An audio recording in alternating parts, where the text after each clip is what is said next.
Good day sa lahat!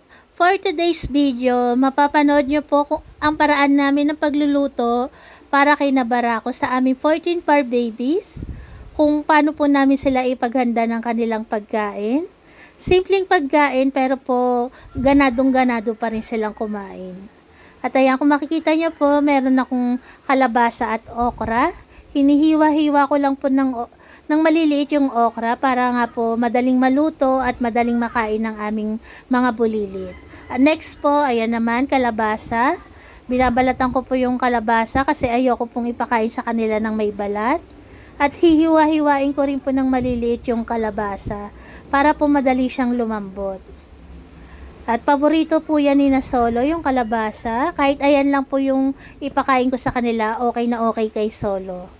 After ko maghiwa ng gulay nila, magpiprito naman po ako ng bangus. Isa rin po yan sa ipapaulam po namin sa kanila. Pritong bangus na may gulay. Para po balanse yung kanilang ulam.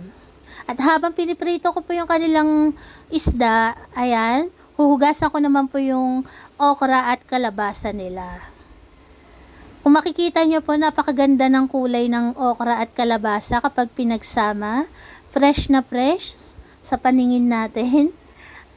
Sariwan-sariwa. At ayan na nga po, luto na po yung isda. Next naman po ay magigisa naman po ako ng kanilang gulay. Ayan, akala ko po kanina gumagana na yung cellphone. Ayun pala naka-stop pa rin. Kaya hindi ko na po napakita na nagsalang po ako ng mantika. Kaunting mantika lang po yung nilagay ko bago ko nilagay ang giniling. At ayan po, gisa-gisa lang po ng kaunti. Wala po siyang sibuyas, walang bawang. Mantika lang po, saka kaunting mantika saka giniling. After ko magisa yung giniling, sinunod ko na po yung gulay. Ayan, kaunting gisa-gisa lang din po. After magisa, lalagyan ko na siya ng tubig.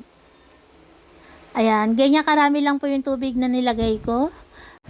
At ayan, lalagyan ko nga rin po pala ng patak ng asin.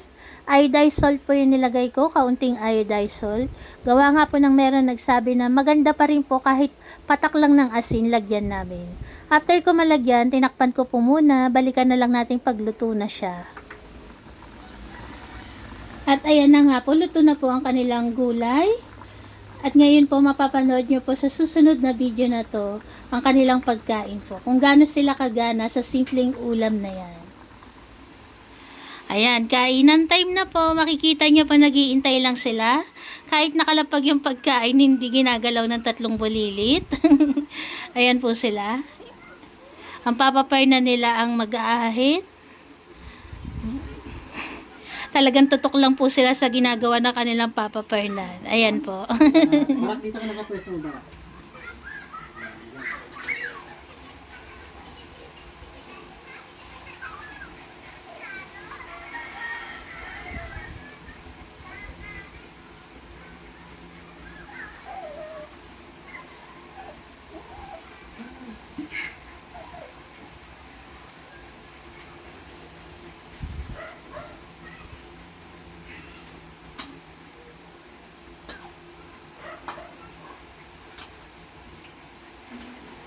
Very good si Goku. Ganon din si Cherry, si Lips, at ang lahat ng Barako family. Yan, pinanonood lang po nila yung ginagawa ng kanilang Papa Fernan. Naiinip na si Lips. Bago po nila simulan ng kanilang pagkain, magpipray po muna ang kanilang Kuya Barako. Barak, mag-pray na muna. Panginoon, magandang tanghali po sa inyo. Kami po ay muli po nagpapasalamat sa biyaya na pinagpalig niyo po sa amin sa mga sandaling ito. Bigyan niyo po kami ng marami po mga blessing. Pinupuri po namin kayo. Amen. Amen. Kaya makikita nyo po kung gaano sila kadisiplinado. Hindi po nila ginagalaw ang kanilang pagkain. Waiting po sila sa signal ng kanilang Papa Fernan. Maghintay. Yes. Please, maghintay ka. Okay na kayo. Okay na. Ito sa'yo. Kay Copper pa, sumalo na kay Mama Diva niya. Copper, dito ka, Copper. Hindi pa yan. Para makita lahat. Makita nyo po, kahit gulay ang ulam nila, magana silang kumain. Simpleng ulam, pero maganang kumain. At wala rin po silang vitamins na tinitake, pero magana pa rin po silang kumain. Sanay po kasi sila sa ganong klaseng luto ng ulam nila. Hindi po namin sila sinanay sa malasang ulam na pagkain, ganun po. Ay, tapos na. Bond up na kayo eh. Gray, Gracia. Gracia, ubusin mo yung pagkain mo. Bronze.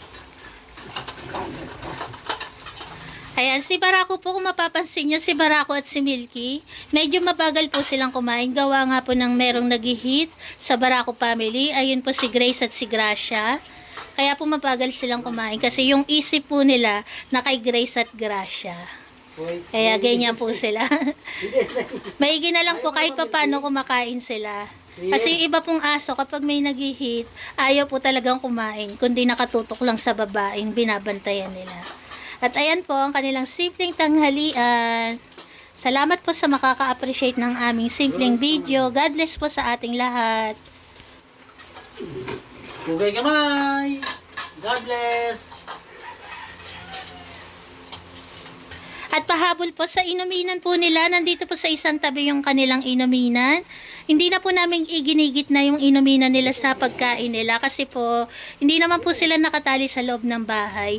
Anytime po yung kanilang inuminan ay mapupuntahan nila. Ayan po. God bless po ulit. Salamat.